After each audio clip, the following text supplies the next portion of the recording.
Opinion latest list of Pokemon types chart.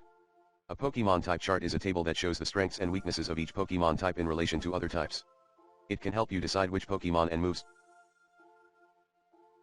to use in battles, as well as which Pokemon to catch and evolve.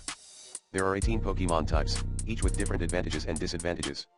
Here is a list of the Pokemon types and their icons: normal, paw prints; fire, fire; water, droplet; electric, high voltage; grass, herb; ice, snowflake; fighting, oncoming fist; poison, skull and crossbones; ground, globe showing Americas; flying, dove; psychic, crystal ball; bug, bug; rock, moa; ghost, ghost; dragon, dragon face; dark, new moon; steel, shield; fairy, fairy.